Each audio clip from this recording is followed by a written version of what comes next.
Good morning. Ma'am. Good afternoon, ma'am.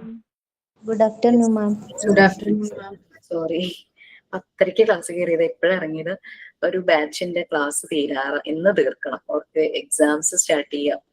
അവർക്ക് study leave ഒക്കെ അവതാരണാണ്.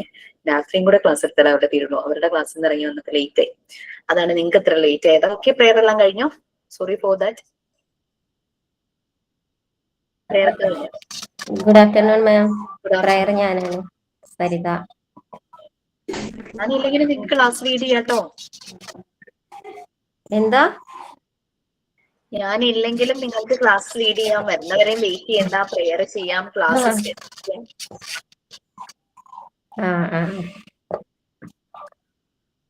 ദൈവമേ നിന്റെ ദിവ്യകാരുണ്യം നിത്യവും ഞങ്ങൾ കരുളേണം.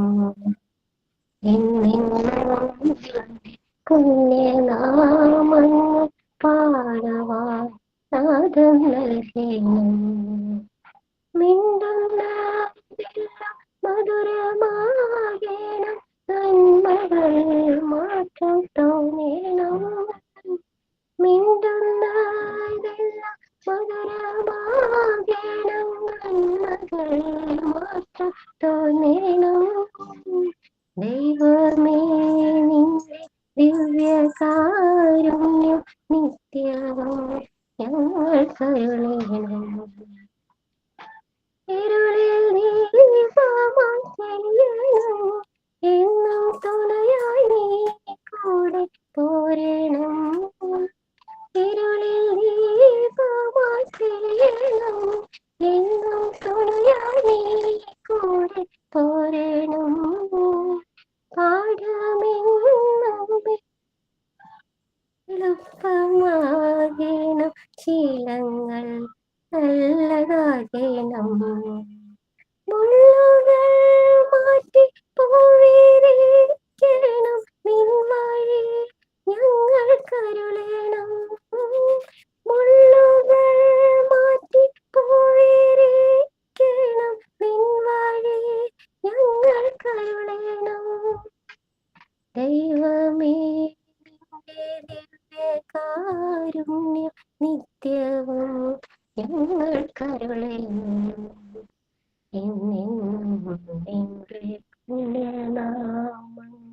പാടുവാൻ നാദം നൽകേണം. Thank you ma'am. Very nice. ഇത്രയും ബാച്ചിന്റെ പ്രെയർ ചെയ്തിട്ട് ഇത് ഞാൻ ആദ്യമായിട്ട് കേൾക്കും കേട്ടോ. ഈ പ്രെയർ മീൻസ് കേട്ടിട്ടുണ്ട് നേരത്തെ, പക്ഷെ നമ്മുടെ ക്ലാസ്സുകളിൽ ആരും ചൊല്ലി കേട്ടിട്ടില്ല. Thank you. Okay, fine. എവിടെ വരെയായി? മീൻസ് ഇനി എന്തെങ്കിലും ഉണ്ടോ ഷെയർ ചെയ്യാൻ? ലൈക്ക് സൈനിങ് പറയട്ടെ? Yes please. ഇന്നലെ ഒക്ടോബർ 2 നമ്മുടെ രാഷ്ട്രപിതാവ് മഹാത്മാഗാന്ധിയുടെ ജന്മദിനമാണ് നമ്മൾ ഒക്ടോബർ 2 ഗാന്ധി ജയന്തിയായിട്ട് ആചരിക്കുന്നത്. 1869 ഒക്ടോബർ 2 ഗുജറാത്തിലെ പോർബന്തറിലാണ് ഗാന്ധിജി ജനിച്ചത്. മോഹൻദാസ് കരംചന്ദ് ഗാന്ധി എന്നായിരുന്നു മുഴുവൻ പേര്. യേശുക്രിസ്തുവിന്റെ പരിത്യാഗവും കൃഷ്ണന്റെ ധർമ്മവും രന്തിദേവൻ ദയാവായ്പും ഹരിചന്ദ്രന്റെ സത്യവും എല്ലാം സമുന്നയിച്ച ഒരാളിൽ കാണണമെങ്കിൽ എന്റെ ഗുരുവായ ഗാന്ധിജിയിലേക്ക് നോക്കുവിൻ എന്നാണ് മഹാകവി വള്ളത്തോൾ നാരായണ മേനോൻ തന്റെ കവിതയിലൂടെ ഗാന്ധിജിയെപ്പറ്റി പ്രഘോഷിച്ചത്. അദ്ദേഹം ഇന്ത്യക്ക് സ്വാതന്ത്ര്യം നേടിക്കൊടുത്തത് ആയുധങ്ങളാലല്ല, സത്യവും അഹിംസയും കൊണ്ടാണ്. എന്റെ ജീവിതം തന്നെയാണ് എന്റെ സന്ദേശം എന്ന ഗാന്ധിയുടെ വാക്കുകൾ നമ്മെ ഇന്നും വഴികാട്ടുന്നു. ഏത് കഠിന പ്രതിസന്ധികളിലും സത്യവും അഹിംസയും തന്റെ ആയുധമാക്കി മുന്നേറിയ ആളായിരുന്നു ഗാന്ധിജി. ഗാന്ധിജി സ്വയം നൂൽ നൂറ്റുണ്ടാക്കിയ വസ്ത്രമാണ് ധരിച്ചിരുന്നത്. ഗാന്ധിജി 30 കൊല്ലക്കാലം ഇന്ത്യയുടെ സ്വാതന്ത്ര്യ സമരങ്ങൾക്ക് ചുക്കാൻ പിടിച്ചു. അതുകൊണ്ട് തന്നെയാണ് അദ്ദേഹത്തെ ഇന്ത്യയുടെ രാഷ്ട്രപിതാവ് എന്ന് വിളിക്കുന്നത്. Thank you ma'am. കോട്സ് പറയാം. You must not lose faith in humanity. Humanity is an ocean. If a few drops of the ocean are dirty, the ocean does not become dirty. Mahatma Gandhi. Okay, very good. Okay, so നിങ്ങൾക്ക് സർവേയുടെ details എല്ലാം തന്നതല്ലേ? Class റൂമിലും വന്നില്ലേ? Yes ma'am. Okay, then 10 question അതും തന്നില്ലേ? Class റൂമിൽ വന്നോ? വന്നു മാം. ഓക്കെ, റെക്കോർഡ്സ് എല്ലാം എല്ലാ ഡീറ്റെയിൽസും തന്നു. യെസ്. മോക്ക് ടെസ്റ്റുകൾ കറക്റ്റ് കിട്ടുന്നുണ്ടോ? Yes ma'am. ഓക്കെ, സോ നമ്മളിപ്പോ ഏത് ചാപ്റ്ററാ? ലോ ഓഫ് നാച്ചുറൽ ഡെവലപ്മെന്റ് ആണോ? തുടങ്ങണം എന്നാ മാം, സ്റ്റാർട്ട് ചെയ്തിട്ടില്ല. ഓക്കെ, പാർട്ട് 1 പാർട്ട് 2 കഴിഞ്ഞു, അതിന്റെ എക്സാമും കഴിഞ്ഞു അല്ലേ? So next low of natural development. അപ്പൊ പാർട്ട് 3യില് 4 ചാപ്റ്റേഴ്സ് ആണ് ഞാൻ എടുക്കുന്നത്. That is unit 3 law of natural development, unit 4 self construction, unit 7 Montessori prepared environment, and last unit 10 Montessori terms. ഇതിനെ 2 സബ്ജക്റ്റ് ആയിട്ടാണ് നമ്മൾ ഡിവൈഡ് ചെയ്തിരിക്കുന്നത്. ഒന്ന് മോണ്ടിസോറി ഫിലോസഫി ഓഫ് എഡ്യൂക്കേഷനും, പിന്നൊന്ന് Montessori theory, methods and its application. ശരിക്കും പാർട്ട് 3 എത്തുമ്പോൾ നമ്മൾ teaching എടുത്തോണ്ടിരിക്കുന്നതിന്റെ parallel തന്നെ ടീച്ചിങ് പ്രാക്ടീസ് ചെയ്യുവാണെങ്കിൽ നമുക്ക് വളരെ ഹെൽപ്ഫുൾ ആയിരിക്കും. ലൈക്ക് ഈ മെത്തേഡ് നമുക്ക് അപ്ലൈ ചെയ്യാനായിട്ട് പറ്റും നമ്മൾ ടീച്ചിങ് പ്രാക്ടീസ് ചെയ്യുന്നതിൽ. അതിന്റെ ഒപ്പം തന്നെ നമ്മൾ പ്രാക്ടിക്കലും അതിന്റെ ഒപ്പം ചെയ്യുമ്പോൾ എന്താണ് മറിയ മോണ്ടിസോറി ഈ മെത്തേഡ് കൊണ്ട് ഉദ്ദേശിച്ചതെന്നും നമുക്ക് തിയറി അല്ല ശരിക്കും വേണ്ടേ, പ്രാക്ടിക്കലാണ്. എങ്ങനെയാണ് ആ മെറ്റീരിയൽസ് ഡിസൈൻ ചെയ്തിട്ടുള്ളതെന്നും എന്തിനാണ് ആ മെറ്റീരിയൽസ് ഡിസൈൻ ചെയ്തത്, എങ്ങനെയാണ് കുട്ടികളുടെ പല ഡെവലപ്മെന്റും ഈ മെറ്റീരിയൽസ് യൂസ് ചെയ്ത് ട്രിഗർ ചെയ്യാനായിട്ട് മറിയ മോണ്ടിസോറിക്ക് പറ്റിയതെന്ന് നമുക്ക് മനസ്സിലാവും. അപ്പൊ അതുകൊണ്ട് നമ്മൾ പാർട്ട് 3 എടുക്കുമ്പോൾ തന്നെയാണ് നമ്മൾ പ്രാക്ടിക്കൽ സെഷൻ ചെയ്തു പോകുന്നത്. നമ്മള് 10th ബാച്ചിന്റെ പ്രാക്ടിക്കൽ സെഷനാണ് നാളെ നടക്കുന്നത്. അപ്പൊ ഡെഫിനറ്റ്ലി ഇനി വരാൻ പോകുന്ന ഏതെങ്കിലും ഒരു സാറ്റർഡേ 1 വീക്ക് എങ്കിലും മുമ്പ് നിങ്ങൾ അറിയിക്കൂ കേട്ടോ. സാറ്റർഡേ നിങ്ങളുടെ പ്രാക്ടിക്കൽ സെഷൻ ഉണ്ടാകും. അപ്പൊ 11th ഇവിടെ വേറൊരു കോഴ്സിന്റെ കോൺവെക്കേഷൻ നടക്കുന്നതുകൊണ്ട് എന്തായാലും 11th ഇല്ല. അപ്പൊ മിക്കവാറും 18 സാറ്റർഡേ അല്ലേ നമുക്ക് വരുന്നത്, 18 നമുക്കത് ഉണ്ടാകാനുള്ള ചാൻസ് ഉണ്ട്. അപ്പൊ എന്തായാലും പ്രിപ്പയർ ആയിട്ടിരിക്കുക. പ്രാക്ടിക്കൽ സെഷൻ അങ്ങനെ തുടങ്ങുന്നതിന് മുമ്പ് തന്നെ ഓൺലൈൻ ആയിട്ട് നിങ്ങൾക്ക് അതിന്റെ ഡെമോ ക്ലാസ് ഉണ്ടായിരിക്കും. മെറ്റീരിയൽസ് ഇൻട്രൊഡ്യൂസ് ചെയ്യുന്ന ഒരു ഡെമോ ക്ലാസ് ഉണ്ടായിരിക്കും. സോ അതിനുശേഷമായിരിക്കും പ്രാക്ടിക്കൽ സെഷൻ. അപ്പൊ ഡെഫിനറ്റ്ലി ആ ഡെമോ ക്ലാസ് നെക്സ്റ്റ് വീക്കിലോ അതിന്റെ അടുത്ത വീക്കിലോ ടീച്ചേഴ്സ് സ്റ്റാർട്ട് ചെയ്യും. അത് കഴിഞ്ഞിട്ടേ നമ്മൾ ഇൻസ്റ്റിറ്റ്യൂട്ടിൽ നമ്മുടെ ഓഫീസിൽ നേരിട്ട് വന്ന് പ്രാക്ടിക്കൽ സെഷൻസ് ചെയ്യുള്ളൂ. ഇനി പ്രാക്ടിക്കൽ സെഷന് അങ്ങനെ നേരിട്ട് വരുന്ന സമയത്ത് വൈവ ചെയ്യാൻ കോൺഫിഡന്റ് ആയിട്ടുള്ളവർ, റെഡി ആയിട്ടുള്ളവർക്ക് അന്ന് വൈവ നേരിട്ട് അറ്റൻഡ് ചെയ്യാം. കാരണം നമ്മുടെ പ്രാക്ടിക്കൽ സെഷൻ കഴിഞ്ഞ ഉടനെ ഒരു മിക്കവാറും ഒരു 1 മന്തിനുള്ളിൽ തന്നെ വൈവ സ്റ്റാർട്ട് ചെയ്യും. Viva based on practical session ആയതുകൊണ്ടാണ് വൈവ സ്റ്റാർട്ട് ചെയ്യുന്നത്. മോണ്ടിസോറി മെത്തേഡിൽ വൈവ വളരെ ഇമ്പോർട്ടന്റ് ആണ്. കാരണം പ്രാക്ടിക്കൽ സെഷനെ ബേസ് ചെയ്തിട്ടാണ് വൈവ ചെയ്യുന്നത്. തിയറിയുമായിട്ട് അത്ര കണക്ട് ചെയ്യുന്നില്ല. അതുകൊണ്ടാണ് നമ്മൾ ഈ പാർട്ട് 3 കഴിഞ്ഞ് പ്രാക്ടിക്കൽ സെഷൻ കഴിയുമ്പോൾ വൈവ സ്റ്റാർട്ട് ചെയ്യുന്നത്. വൈവ ചെയ്യുന്ന ടൈമില് നമ്മളുടെ വർക്കുകളെല്ലാം കംപ്ലീറ്റ് ആയിരിക്കണം. എന്ന് വെച്ചാൽ റെക്കോർഡ്സ്, അസൈൻമെന്റ്, നമ്മൾ ഉണ്ടാക്കേണ്ട മെറ്റീരിയൽസ്, അങ്ങനെയുള്ള കാര്യങ്ങളെല്ലാം കംപ്ലീറ്റ് ആയിരിക്കണം. പക്ഷേ നിങ്ങൾ പ്രാക്ടിക്കൽ സെഷൻ ഇവിടെ വരുന്ന സമയത്ത് കംപ്ലീറ്റ് അല്ല എന്ന് കരുതി വൈവ അപ്പൊ അറ്റൻഡ് ചെയ്യണം നിർബന്ധമില്ല കേട്ടോ. അതായിട്ടുള്ളവരുടെ മാത്രം അന്ന് ചെയ്താൽ മതി. പിന്നീട് നമ്മൾ സ്ലോട്ട് ഇടുന്ന സമയത്ത് അതിന് റെഡി ആയിട്ടുണ്ടായിരിക്കണം. സ്ലോട്ട് ഇടുക മിക്കവാറും ഇപ്പൊ 8ന്റെ വൈവ നടക്കുക, 9 കഴിയണം, 10 കഴിയണം, എന്നിട്ടേ നിങ്ങളുടെ വരുള്ളൂ. ഓക്കെ, 8ന്റെ എന്തായാലും ഈ ഒരു ഒക്ടോബർ ലാസ്റ്റ് ഒക്കെ കഴിയുമ്പോഴേ കഴിയുള്ളൂ. അപ്പൊ എന്തായാലും 9 നവംബറിലോ ഒക്കെ ആയിരിക്കും സ്റ്റാർട്ട് ചെയ്യുള്ളൂ. അതിനനുസരിച്ച് പിന്നെ 10 പിന്നെ 11 സമയമുണ്ട്. എന്നാലും ഞാൻ എല്ലാം ഒന്ന് പറഞ്ഞു എന്ന് മാത്രം. ഓക്കെ, അപ്പൊ അതിനനുസരിച്ച് എല്ലാം ഒന്ന് ഷെഡ്യൂൾ ചെയ്യാം, പ്ലാൻ ചെയ്യാം. പിന്നെ വൈവ സമയത്ത് ഇപ്പം നമ്മൾ ഓൺലൈൻ ആയിട്ടാണ് വൈവ ചെയ്യുന്നത്. ഗൂഗിൾ മീറ്റ് വഴിയായിരിക്കും. 1 to 1 ആണ്. അതായത് വൈവ എടുക്കുന്ന ടീച്ചറും ആ ഒരു ട്രെയിനിങ് സ്റ്റുഡന്റും മാത്രമേ ഉണ്ടാവുള്ളൂ, വേറെ ആരും ഉണ്ടാവില്ല. അത് നമുക്ക് നല്ലൊരു പ്രൈവസി, ഒരു കോൺഫിഡൻഷ്യാലിറ്റി എല്ലാം ഉണ്ടായിരിക്കും. അതുകൊണ്ട് അങ്ങനത്തെ ടെൻഷൻ ഒന്നും വേണ്ട. പിന്നെ 10 മിനിറ്റ് ആയിരിക്കും. 10 മിനിറ്റ് എന്തൊക്കെ കാര്യങ്ങളാണെന്നുള്ളത് ഞാൻ പറഞ്ഞല്ലോ. പ്രാക്ടിക്കൽ സെഷന്റെ ഒരു സ്പ്ലിറ്റപ്പ് തന്നിട്ടില്ലേ, മോണ്ടിസോറി അപ്പാരറ്റസ് എന്നൊരു സ്പ്ലിറ്റപ്പ് ഉണ്ട്. ആ മോണ്ടിസോറി അപ്പാരറ്റസിന് 100 മാർക്കാണ്. ഈ മോണ്ടിസോറി അപ്പാരറ്റസ് എന്ന് പറഞ്ഞു കഴിഞ്ഞാൽ കുറെ കുട്ടികളെ വിചാരിച്ചു നിങ്ങൾ ഉണ്ടാക്കുന്ന മെറ്റീരിയൽസ് ആണെന്ന് വിചാരിച്ചു. അതല്ല, മോണ്ടിസോറി അപ്പാരറ്റസ് എന്ന് പറഞ്ഞു കഴിഞ്ഞാൽ നിങ്ങളുടെ പ്രാക്ടിക്കൽ സെഷനും മോഡ്യൂൾ 3 ആണ്. മോഡ്യൂൾ 3 പ്രാക്ടിക്കൽസ് ആണ്. അതിൽ മറിയ മോണ്ടിസോറി ഡിസൈൻ ചെയ്ത മെറ്റീരിയൽസിനെ കുറിച്ചാണ്. അതിനെക്കുറിച്ചാണ് നമ്മൾ പ്രാക്ടിക്കലിൽ പഠിക്കുന്നത്.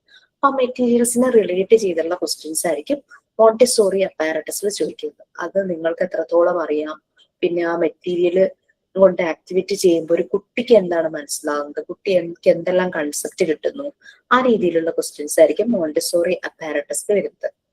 Next one teaching practice plus viva എന്ന് പറഞ്ഞിട്ടാണ്. അതിന് 100 മാർക്കിൽ 50 മാർക്ക് ടീച്ചിങ് പ്രാക്ടീസിനാണ്. അപ്പൊ എല്ലാരും വിചാരിക്കും ടീച്ചിങ് പ്രാക്ടീസിന് പോകാത്തവർക്ക് മാർക്ക് ഉണ്ടാവില്ലേ? ടീച്ചിങ് പ്രാക്ടീസിന് പോയിട്ടുള്ളവരോട് അവരുടെ ആ ഒരു എക്സ്പീരിയൻസ് ഷെയർ ചെയ്യാൻ പറയും. അവരുടെ ആ പ്രസന്റേഷനിൽ നിന്ന് മനസ്സിലാവും അവരെത്രത്തോളം അവിടെ ആ ഒരു ടീച്ചിങ് പ്രാക്ടീസ് ഭംഗിയായിട്ട് ചെയ്തു എന്നുള്ളത്. ഫീഡ്ബാക്ക് നമ്മൾ ചോദിക്കും സ്കൂളിൽ നിന്നും കുട്ടികളിൽ നിന്നും ഉള്ള കാര്യങ്ങൾ. പോകാത്തവർക്ക് ഒരു 2 minutes കൊടുത്തിട്ട് അവര് ഒരു വിർച്വലി ഒരു ടീച്ചിങ് പ്ലാറ്റ്ഫോം നമ്മളപ്പോ ക്രിയേറ്റ് ചെയ്യും. സ്കൂളാണ്, കുട്ടികളാണ് നിങ്ങളുടെ മുന്നിൽ. ആ കുട്ടികളെ എൻഗേജ് ചെയ്യാനായിട്ട് നിങ്ങൾ എന്ത് ആക്ടിവിറ്റീസ് കൊടുക്കുന്നു അങ്ങനെ ജനറലി ചോദിക്കാം. അല്ലെങ്കിൽ ഒരു ആക്ഷൻസോ അല്ലെങ്കിൽ ഹെൽത്തി ഹാബിറ്റ്സ് ടൈപ്പ് ഒരു റൈം, കുട്ടികൾക്ക് ഹെൽത്തി ഹാബിറ്റ്സ് പറഞ്ഞു കൊടുക്കണം. അതിന് നിങ്ങളൊരു സ്റ്റോറിയിലൂടെയോ റൈമിലൂടെയോ അവർക്ക് അതിന്റെ അവയർനെസ് കൊടുക്കുക. അങ്ങനെയുള്ള രീതിയിൽ ക്ലാസ് എടുപ്പിക്കും വൈവ ടൈമില്. അങ്ങനെയാണ് ടീച്ചിങ് പ്രാക്ടീസിന് പോകാത്തവരുടെ മാർക്ക് ഇടുന്നത് കേട്ടോ. പിന്നെ ടീച്ചേഴ്സ് ആയിട്ട് വർക്ക് ചെയ്യുന്നവരുണ്ടായിരിക്കും. അവര് ടീച്ചിങ് പ്രാക്ടീസിന് പോകേണ്ടതില്ലല്ലോ, അവർ ഓൾറെഡി ടീച്ചറായിട്ട് വർക്ക് ചെയ്യാണ്. അപ്പൊ അവരോട് ചോദിക്കുന്നത് ഈ ഒരു മെത്തേഡ് മനസ്സിലാക്കിയതിന് ശേഷം നിങ്ങൾ അത് എങ്ങനെ നിങ്ങളുടെ ആ ഒരു പ്രൊഫഷനിൽ അപ്ലൈ ചെയ്തു, അപ്പൊ നിങ്ങൾക്ക് കിട്ടിയ ഫീഡ്ബാക്ക്, നിങ്ങൾ ഒബ്സർവ് ചെയ്ത കാര്യങ്ങൾ, അപ്പൊ നമുക്ക് മനസ്സിലാവും അവർ എത്രത്തോളം ആ മെത്തേഡ് മനസ്സിലാക്കി അത് അപ്ലൈ ചെയ്തിട്ടുണ്ടെന്നുള്ളത്. അങ്ങനെയാണ് അവർക്കിടെ മാർക്ക് ഇടുന്നത്. ഓക്കെ. പിന്നെ പ്ലസ് വൈവ എന്നാണ് പറഞ്ഞത്. ബാക്കി 50 മാർക്ക് എന്ന് പറഞ്ഞാൽ ഓവറോൾ നിങ്ങളുടെ ആ ഒരു വൈവ സെഷനിലെ പെർഫോമൻസ്, നിങ്ങളുടെ ബോഡി ലാംഗ്വേജ്, നിങ്ങളുടെ അറ്റയർ, നമ്മൾ ഒരു ഇന്റർവ്യൂവിന് പോകുമ്പോൾ നമ്മൾ എങ്ങനെയാണോ പോകുന്നത് അപ്പൊ ആ ഒരു രീതിയിൽ തന്നെ നമ്മൾ നല്ല ഡ്രസ് ചെയ്ത് ആ ഒരു രീതിയിൽ തന്നെ ഇരിക്കണം. പലപ്പോഴും വീട്ടിലിടുന്ന മാക്സി ഒക്കെ ഇട്ട് വന്നിരിക്കാറുണ്ട്. നമ്മളത് പറഞ്ഞു കൊടുക്കാറുണ്ട് കേട്ടോ. അങ്ങനെ ഒരു ഇന്റർവ്യൂവിന് പോകുന്ന ഒരു സീരിയസ്നെസ്സോടുകൂടി അതൊന്ന് കാണണമെന്ന് പറഞ്ഞു. പിന്നെ നമ്മളുടെ നെറ്റ്വർക്ക് അത് നേരത്തെ തന്നെ ഒന്ന് സ്ട്രോങ് ആണോ എന്നൊക്കെ ഒന്ന് ചെക്ക് ചെയ്ത് വെക്കണം. അല്ലെങ്കിൽ ഭയങ്കര പാടായിരിക്കും. നിങ്ങൾ നല്ലപോലെ പെർഫോം ചെയ്യുന്നുണ്ടായിരിക്കും, നെറ്റ്വർക്ക് ഇഷ്യൂ ആണ്, നമുക്ക് എന്താണെന്ന് മനസ്സിലാവുണ്ടാവില്ലായിരിക്കും. അതൊക്കെ ഒന്ന് ശ്രദ്ധിക്കുക. പിന്നെ ആ ഓവറോൾ പെർഫോമൻസിനാണ് പിന്നെ 50 മാർക്ക് ഇടുന്നത്. പിന്നെയുള്ളത് റെക്കോർഡ്സ്. നമുക്ക് 5 റെക്കോർഡ് ബുക്കുകളാണുള്ളത്. 5 ഓരോന്നിനും 20 മാർക്സ് ആണ്. അതിൽ 2 റെക്കോർഡ് ബുക്ക് ഉണ്ട്, സ്റ്റോറിയും റൈമും. നിങ്ങൾ തന്നെ ക്രിയേറ്റ് ചെയ്യേണ്ടതാണ് അതിലെ ആക്ടിവിറ്റീസ് കൂടുതൽ. അപ്പോ ചിലവര് നല്ലപോലെ തന്നെത്താനെ ക്രിയേറ്റ് ചെയ്ത് സ്റ്റോറി റൈമൊക്കെ എഴുതിയിട്ടുണ്ട്. പറയും എല്ലാവരും ഞാനിത് തന്നെ എഴുതിയതാ, അല്ലെങ്കിൽ തന്നെ എഴുതിയിട്ടില്ലെങ്കിൽ പറയും ഞാനിതിങ്ങനെ കോപ്പി ചെയ്തതാണ്, എനിക്ക് തന്നെ എഴുതാനുള്ളത്. അപ്പൊ അതിനനുസരിച്ച് നമ്മൾ മാർക്ക് അവിടെ അതിനനുസരിച്ച് ഇടുള്ളൂ. തന്നെത്താനെ ക്രിയേറ്റ് ചെയ്തവർക്ക് അപ്പൊ അതിനനുസരിച്ച് കൊടുക്കണമല്ലോ. അപ്പൊ അതങ്ങനെയായിരിക്കും. പിന്നെ കംപ്ലീറ്റ് ആയിരിക്കണം. അപ്പൊ പിക്ചർ നമ്മൾ വരയ്ക്കാൻ അല്ലെങ്കിൽ ഒട്ടിക്കാൻ പറഞ്ഞിട്ടുണ്ടെങ്കിൽ അത് പലരും ചിലപ്പോൾ എഴുതിയിട്ടുണ്ട്, പിക്ചർ ഒട്ടിച്ചില്ല, അങ്ങനെ ഇങ്ങനെ പിക്ചർ എടുത്ത് വെച്ചിട്ടുണ്ട്, പേസ്റ്റ് ചെയ്തില്ല, അങ്ങനെയൊക്കെ പറയാറുണ്ട്. Okay. Next assignments and activities എന്നുള്ളതാണ്. അസൈൻമെന്റ് നിങ്ങൾ സബ്മിറ്റ് ചെയ്തിട്ടുള്ള അസൈൻമെന്റ് അല്ലെ. പിന്നെ 10 ക്വസ്റ്റ്യൻ തന്നത് സബ്മിറ്റ് ചെയ്യേണ്ടെന്ന് ഞാൻ പറഞ്ഞിരുന്നു, കാരണം കുറച്ചധികം ഉണ്ട്. അപ്പൊ അത് സബ്മിറ്റ് ചെയ്യാൻ തന്നെ നല്ല ടാസ്ക്. അപ്പൊ അതിൽ നിന്നും ഏതെങ്കിലും ഒരു ക്വസ്റ്റ്യൻ ചോദിച്ചിട്ട് അങ്ങനെ നിങ്ങളുടെ ആ ഒരു പ്രസന്റേഷൻ കണ്ടിട്ടാണ് നമ്മൾ അസൈൻമെന്റിന് 50 മാർക്സ്. നിങ്ങൾ നോക്കുമ്പോൾ ക്ലാസ് റൂമിൽ സബ്മിറ്റ് ചെയ്തപ്പോൾ എല്ലാം എനിക്ക് ഫുൾ കിട്ടി, എനിക്ക് എന്തുകൊണ്ട് ഫുൾ കിട്ടിയില്ല എന്ന് ചോദിക്കാറുണ്ട് പലരും. നമ്മൾ എഴുതുന്നത് നമ്മൾ പലതും റെഫർ ചെയ്ത് നമ്മൾ നല്ല നീറ്റായി എഴുതി വെക്കും. പക്ഷെ ആ കണ്ടന്റിനെ കുറിച്ച് പറയാൻ പറയുമ്പോൾ പലപ്പോഴും പ്രസന്റ് ചെയ്യുമ്പോൾ അത് ചിലപ്പോൾ അത്ര വരാറില്ല. അതുകൊണ്ടാണ് ഇപ്പം 50-ല് ചിലപ്പോൾ 45 ആയിരിക്കാം, 47 ആയിരിക്കാം, 48 ഒക്കെ ആയിരിക്കും കിട്ടുന്നത്. പിന്നെ 10 ക്വസ്റ്റ്യന്റെ അസൈൻമെന്റും പറഞ്ഞിട്ടുണ്ടായിരുന്നു. 10 ക്വസ്റ്റ്യന്റെ അസൈൻമെന്റിൽ ഞാൻ കൂടുതൽ ചോദിക്കാറ് വേൾഡ് ഫേമസ് ടീച്ചേഴ്സിനെ കുറിച്ച് അതിനകത്ത് എഴുതാനുണ്ട്. ആരെങ്കിലും ഒരാളെ പറ്റി ഒന്ന് പ്രസന്റ് ചെയ്യാൻ, അല്ലെങ്കിൽ നിങ്ങൾക്ക് പേഴ്സണലി അറിയാവുന്ന ഒരു ടീച്ചറെ പറ്റി പ്രസന്റ് ചെയ്യും. അങ്ങനെയുള്ള അതിനകത്തെ ക്വസ്റ്റ്യൻ അങ്ങനെയാണ് കൂടുതലും ചോദിക്കാറ്. പിന്നെ ആക്ടിവിറ്റീസ് ചെയ്തത് വൈവയ്ക്ക് കയറുന്ന എല്ലാവരും ചെയ്യുന്ന എങ്ങനെയാന്ന് വെച്ച് കഴിഞ്ഞാല് അവരിയ്ക്കുന്ന റൂമിൽ ചിലപ്പോൾ ടേബിൾ ഉണ്ടാകും, ബെഡ് ഉണ്ടാകും, എല്ലാം ഇങ്ങനെ ഡിസ്പ്ലേ ചെയ്ത് വെച്ചിട്ടുണ്ടാവും. നമ്മൾ പറയുമ്പോഴേക്കും എല്ലാം ബാക്ക് ക്യാമറ ഓൺ ചെയ്തിട്ട് കാണിച്ചു തരും. പിന്നെ ചാർട്ടൊക്കെ ആണെങ്കിൽ ഹാങ് ചെയ്തെല്ലാം സെറ്റ് ചെയ്തിട്ടുണ്ടാവും ആ ഒരു റൂമില്. എന്നിട്ടാണ് വൈവയ്ക്ക് വന്നിരിക്കുകയാണ്. അപ്പൊ അതൊന്ന് ശ്രദ്ധിക്കുക. നമ്മുടെ സൈഡിലെല്ലാം വെച്ചിട്ടുണ്ടായിരിക്കണം. ചോദിക്കുമ്പോൾ അത് പെട്ടെന്ന് എടുക്കാനായിട്ട് വീട് മുഴുവൻ ഓടി നടക്കേണ്ട അവസ്ഥ വരരുത്. കാരണം നമുക്ക് 10 മിനിറ്റ് കൊണ്ട് നിങ്ങളുടെ പെർഫോമൻസ് അതാണ് ഇവിടെ വരുന്നത്. ഓക്കെ, അപ്പൊ അസൈൻമെന്റ്സിന് 50 മാർക്സും ആക്ടിവിറ്റീസിന് 50 മാർക്സും ആണ് വരുന്നത്. നെക്സ്റ്റ് നമുക്ക് വരുന്നത് ടീച്ചിങ് എയ്ഡ്സിലാണ് കേട്ടോ. മറ്റേ അസൈൻമെന്റ്സ് ആൻഡ് ആക്ടിവിറ്റീസ് അല്ല, അസൈൻമെന്റ്സ് ആൻഡ് റിപ്പോർട്ട് ആയിരുന്നു. എന്നത് കറക്റ്റ് ചെയ്യായിരുന്നു. റിപ്പോർട്ട് എന്ന് പറയുന്നത് സർവേ ആണ്. അസൈൻമെന്റ്സിന് 50 മാർക്സ്, സർവേക്ക് 50 മാർക്ക്, അങ്ങനെയാണ് കേട്ടോ. ടീച്ചിങ് എയ്ഡ്സിലാണ് ആക്ടിവിറ്റീസ് എല്ലാം വരുന്നത്. ഈ അസൈൻമെന്റ് സർവേയില് നമ്മൾ പറഞ്ഞിട്ടുണ്ട് 5 പാരന്റ്സിൻ്റെന്ന് ഡേറ്റ കളക്ട് ചെയ്യണം. ക്വസ്റ്റിനെയർ ഓൾറെഡി ഷെയർ ചെയ്തിട്ടുണ്ട്. കളക്ട് ചെയ്ത് റിപ്പോർട്ടാക്കി വെക്കണം. റിപ്പോർട്ടാക്കാൻ മടിക്കരുത്. കാരണം ചെറിയ ചെറിയ പാരഗ്രാഫിലാണ് ഓരോ കണ്ടന്റും നമ്മൾ എഴുതേണ്ടത്. അത് റിപ്പോർട്ടാക്കി നിങ്ങളൊന്ന് സൂക്ഷിച്ചു വെക്കുക. കാരണം പലപ്പോഴും പാരന്റ്സിന്റെ ഡേറ്റ കളക്ട് ചെയ്തു, പക്ഷെ റിപ്പോർട്ട് ആക്കിയിട്ടില്ല. നമുക്കപ്പോ അവിടെ തന്നെ മാർക്കിൽ വ്യത്യാസം വരും. ചിലര് 5 പറഞ്ഞിട്ട് സർവേ എന്നൊക്കെ പറയുമ്പോൾ കൂടുതൽ ആളുകളുടെ ഡേറ്റ കളക്ട് ചെയ്യുന്നതാണ് ഏറ്റവും റിസൾട്ട് ഉണ്ടാകുന്നത്. മിനിമം 5 എന്നേ പറഞ്ഞിട്ടുള്ളൂ, 2 പേരുടെ കിട്ടിയുള്ളൂ, 3 പേരുടെ കളക്ട് ചെയ്തുള്ളൂ, അങ്ങനെയൊക്കെ പറഞ്ഞു. അങ്ങനെയൊക്കെ ആകുമ്പോൾ നമുക്ക് അതിനനുസരിച്ച് മാർക്ക് കുറയും.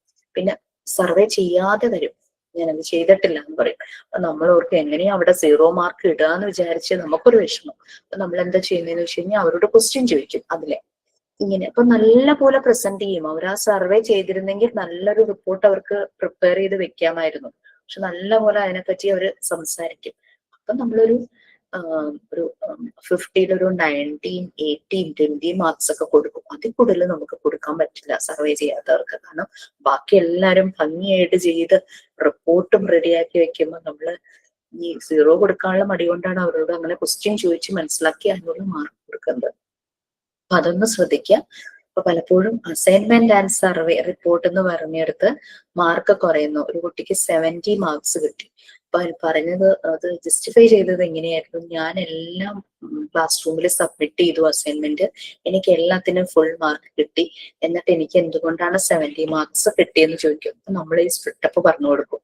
കാരണം അതിന് അസൈൻമെന്റിനൊക്കെ 48 അത്ര ഉണ്ടാവും 50. പക്ഷെ ഈ റിപ്പോർട്ട് ചെയ്തിട്ടേ ഇല്ല. ക്വസ്റ്റ്യൻ ചോദിച്ചിട്ട് ഒരു 20 മാർക്ക് കൊടുത്ത് അങ്ങനെയായിരിക്കും അതിന് ആ 70 മാർക്കിലേക്ക് എത്തിച്ചേക്കുന്നത് നമ്മള്. അപ്പൊ പിന്നെ ആള് ഓക്കെ മനസ്സിലായി എന്ന് പറയും. പിന്നെ അടുത്ത ടീച്ചിങ് എയ്ഡ്സ് ആട്ടോ, നിങ്ങൾ ചെയ്തിട്ടുള്ള എല്ലാ മെറ്റീരിയൽസും. അതില് ലിസ്റ്റ് ഇപ്പൊ കിട്ടിയിട്ടുണ്ടോ? മെയിൻ ആയിട്ട് ചെയ്യേണ്ടത് എന്തൊക്കെയാണെന്നുള്ളതിന്റെ ഒരു ലിസ്റ്റ് തന്നിട്ടുണ്ടായിരുന്നു. Sand paper letter, Maria Montessori design ചെയ്ത കുറെ മെറ്റീരിയൽസ് നമുക്ക് ലോ കോസ്റ്റിൽ ചെയ്യാനായിട്ട് പറ്റും.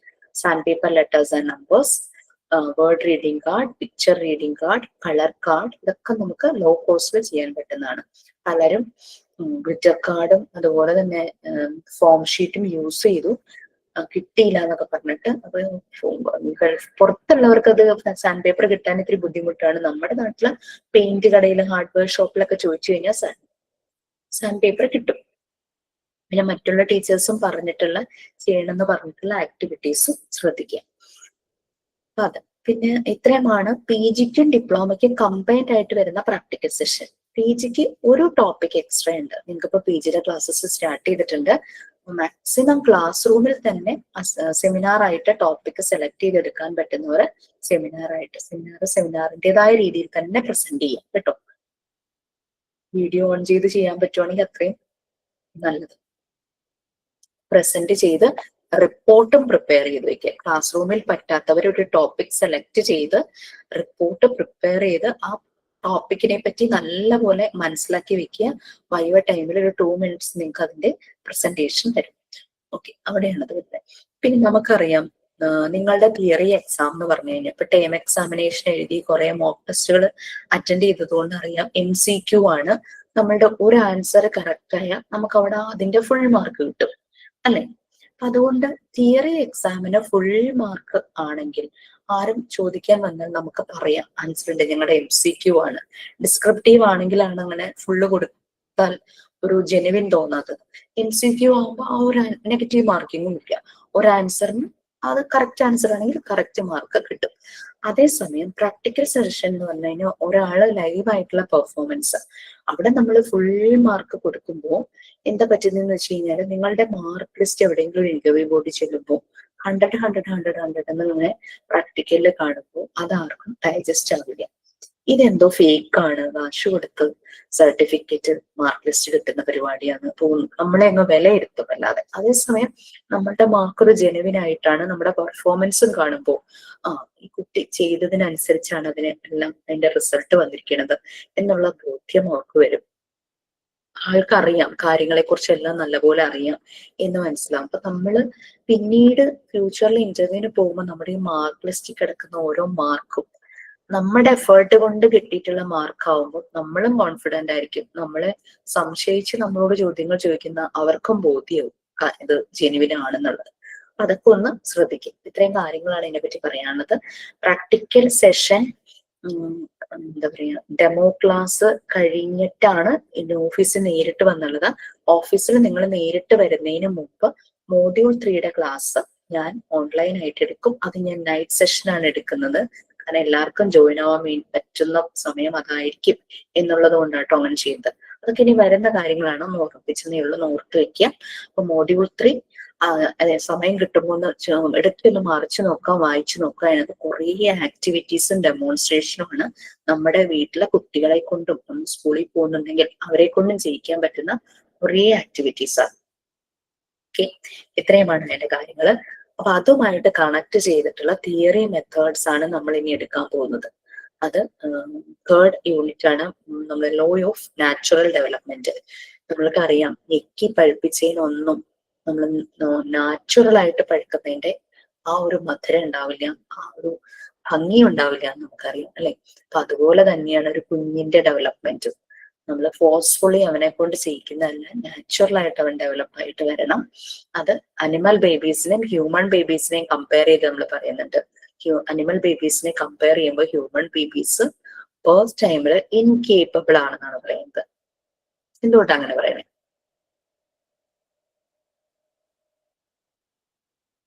അനിമൽ ബേബീസിനെ കമ്പയർ ചെയ്യുമ്പോൾ ഹ്യൂമൻ ബേബീസ് ജനിക്കുന്ന സമയങ്ങളിൽ ഇൻകേപ്പബിൾ ആണെന്ന് പറയും.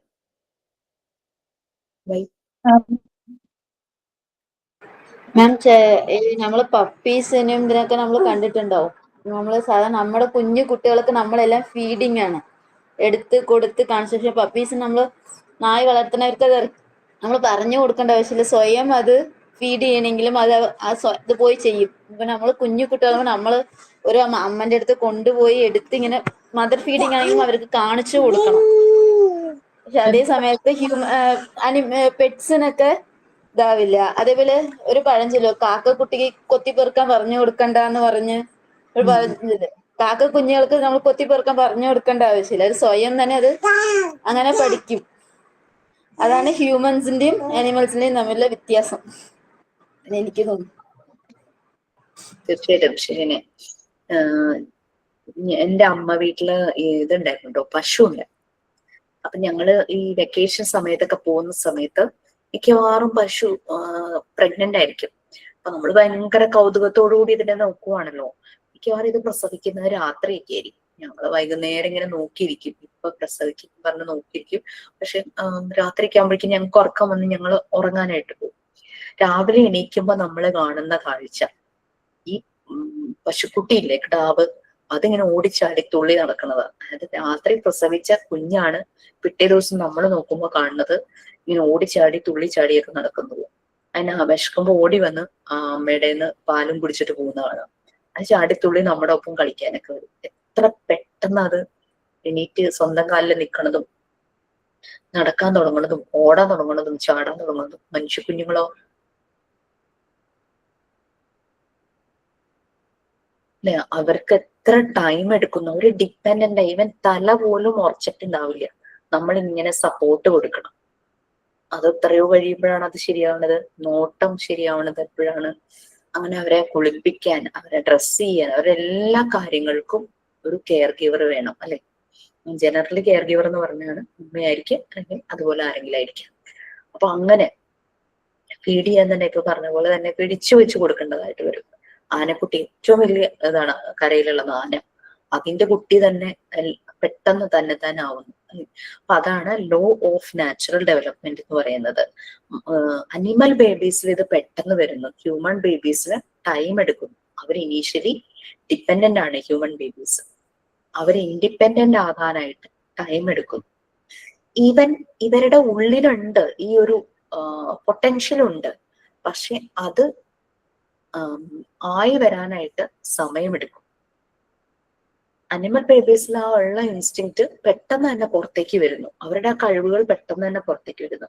നമ്മുടെ ഉള്ളിലെല്ലാം ഈ കഴിവുകൾ ഒരു പ്രത്യേക പാറ്റേണിലുണ്ട്. ഈ കഴിവുകൾ അത് ഓരോ ഏജിലാണ് ഇത് പുറത്തേക്ക് വന്ന് അത് ഡെവലപ്പ് ആകുന്നത്. ലാംഗ്വേജ് ആണെങ്കിലും നടക്കുന്നതാണെങ്കിലും ബുദ്ധിയുടെ ആണെങ്കിലും അങ്ങനെ എല്ലാം നമ്മുടെ വിഷ്വൽ എന്ത് കാര്യമാണെങ്കിലും ഡെവലപ്പ് ആകുന്നത് ഓരോരോ ടൈമില് ഓൾറെഡി അത് ഉള്ളിലുണ്ട്. അതുകൊണ്ടാണ് ഡോക്ടർ മോണ്ടിസോറി പറഞ്ഞത്, നമ്മൾ ഹ്യൂമൻസ് ജനിച്ചു കഴിഞ്ഞാലും അവരുടെ മനസ്സ് അപ്പോഴും ഭ്രൂണാവസ്ഥയിലാണെന്ന്.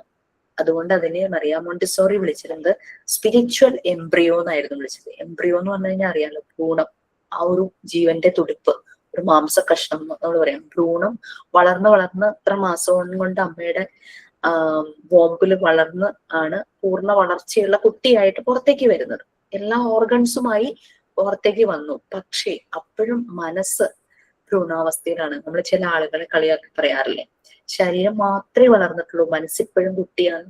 സെയിം തന്നെ. അപ്പൊ നമ്മളുടെ മൈൻഡ് എപ്പോഴും ഡെവലപ്പ് ആയിട്ടില്ല, അത് അപ്പോഴും ഭ്രൂണാവസ്ഥയിലാണെന്നാണ് മറിയ മോണ്ടിസോറി പറയുന്നത്. നിങ്ങൾക്ക് ഫസ്റ്റ് ലെസൺ സെക്കൻഡ് ലെസൺ ഒക്കെ എടുത്തു കഴിഞ്ഞോ?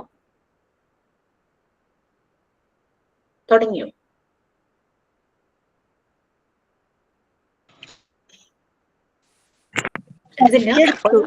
ഒരു ദിവസം കഴിഞ്ഞു മരിയ മോണ്ടിസോറി എന്നുള്ളത്. ഫസ്റ്റ് ലെസൺ ആരാ എടുക്കുന്നേ? അത് കഴിഞ്ഞായിരുന്നു അപർണ മിസ്. Okay fine. ഞാൻ ജസ്റ്റ് മറിയ മോണ്ടിസോറിയെ പറ്റി കുറച്ച് കാര്യങ്ങൾ പറയാം.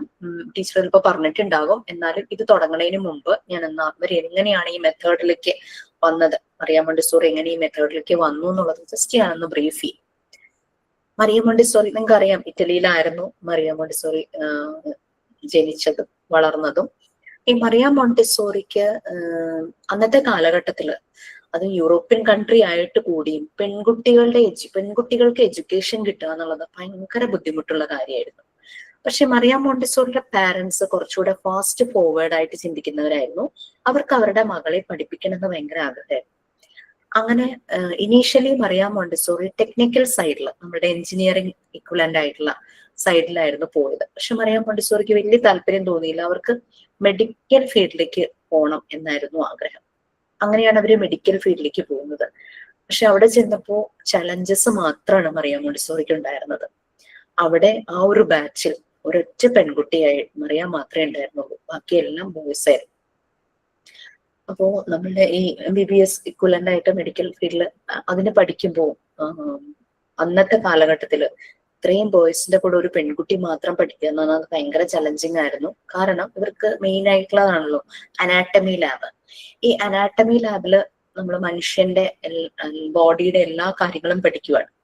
ഈ അനാട്ടമി ലാബില് കോപ്സ് ഉണ്ടാവും, ഡെഡ് ബോഡീസ്, കെഡാവർ എന്ന് പറയും അല്ലെ. ഇങ്ങനെ ഇതില് സ്പിരിറ്റിലേക്ക് ഇട്ട് ഇങ്ങനെ ഫോം ചെയ്ത് വെച്ചിട്ടുള്ള കെഡാവേഴ്സ് ഉണ്ടാവും, ഡെഡ് ബോഡീസ് ഉണ്ടാവും അവർക്ക് പഠിക്കാൻ വേണ്ടിയിട്ട്. അപ്പൊ പലപ്പോഴും ഇവര് പഠിക്കുന്ന സമയത്ത് ഈ ഡെഡ് ബോഡീസ് നേക്ട് ആയിട്ടായിരിക്കും ഇത് ലേ ചെയ്തിരിക്കുന്നത്.